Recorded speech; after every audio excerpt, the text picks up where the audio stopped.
understand. I have been watching you your whole life. I was watching when you were born. I was watching when you took your first step. I watched you on your first day of school. The episode when you lost your first tooth. You can't leave, Truman. Please, God. You belong here. You can do it. With me. Talk to me. Say something.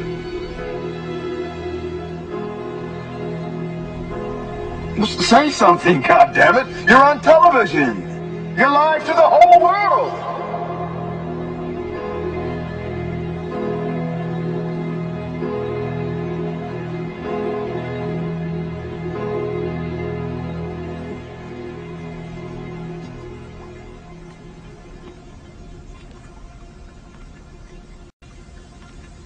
In case I don't see ya, good afternoon, good evening, and good night.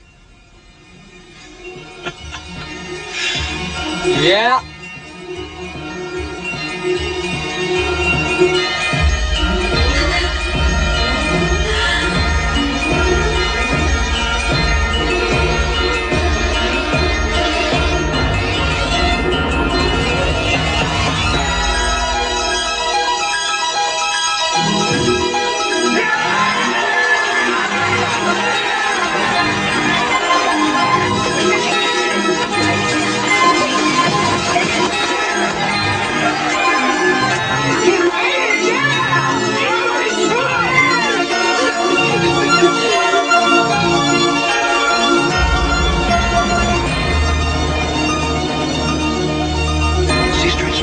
Ceasing transmission.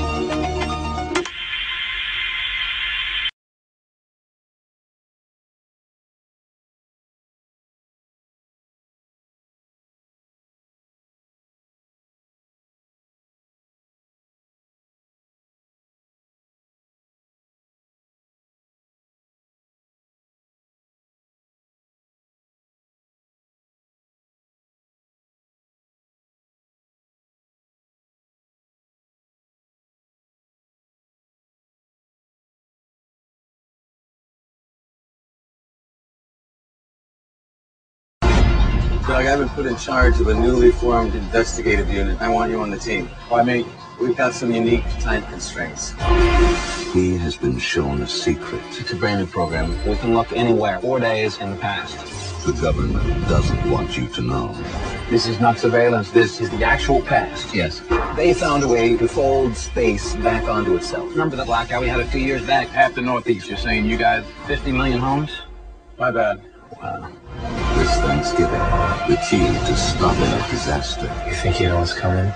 You don't have a clue. starts by unraveling the mystery of deja vu. What if you had to tell someone the most important thing in the world, but you knew they'd never believe you? I try.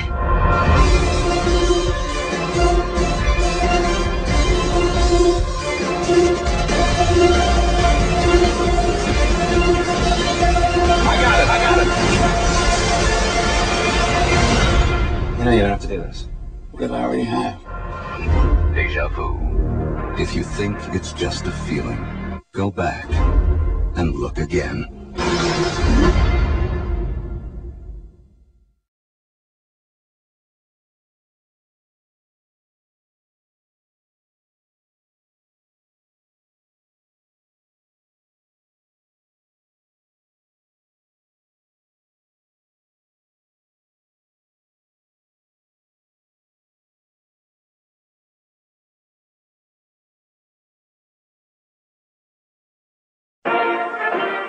Everything seemed normal as the president's Secret Service bodyguards kept their ever-watchful eyes on the crowd.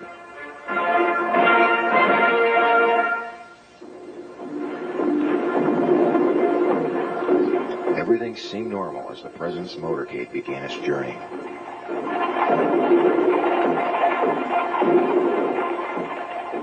Everything seemed normal That is, up until this instant. What took place is so odd that we're going to examine the scene 4 more times.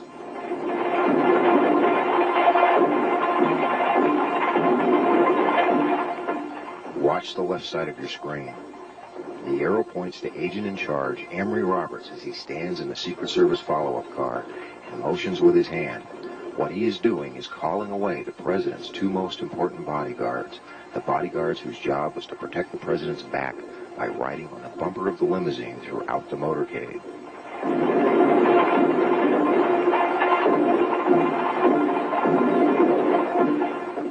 Watch again as he stands and orders the agents running at the rear of the President's car away. Watch the confusion inside the follow-up car that results.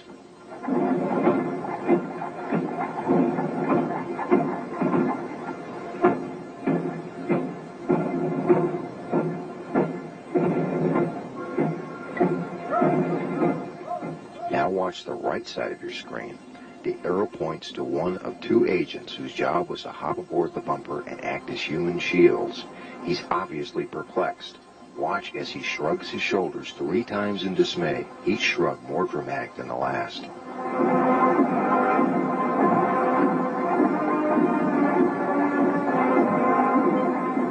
As you watch this scene for the final time, ask yourself, is this the kind of conduct you would expect from an agency that routinely sends an advance team to a city a month or more prior to the President's arrival in order to make preparations? Now ask yourself if the assassination could have taken place at all had those men been on the bumper during the motorcade.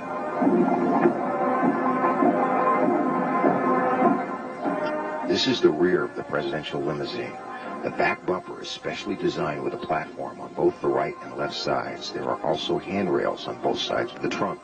This is where the agent should have been to provide the President even minimal security. The President, unaware of the treachery behind him and the danger waiting for him ahead, continued on to his death. You are about to see segments from 3 of at least 4 films shot in Dealey Plaza of the assassination. The 4th was confiscated by the FBI and has never been released for public viewing.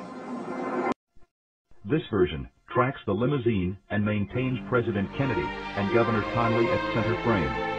This version is only in slow motion.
I, George Herbert Walker Bush, do solemnly swear.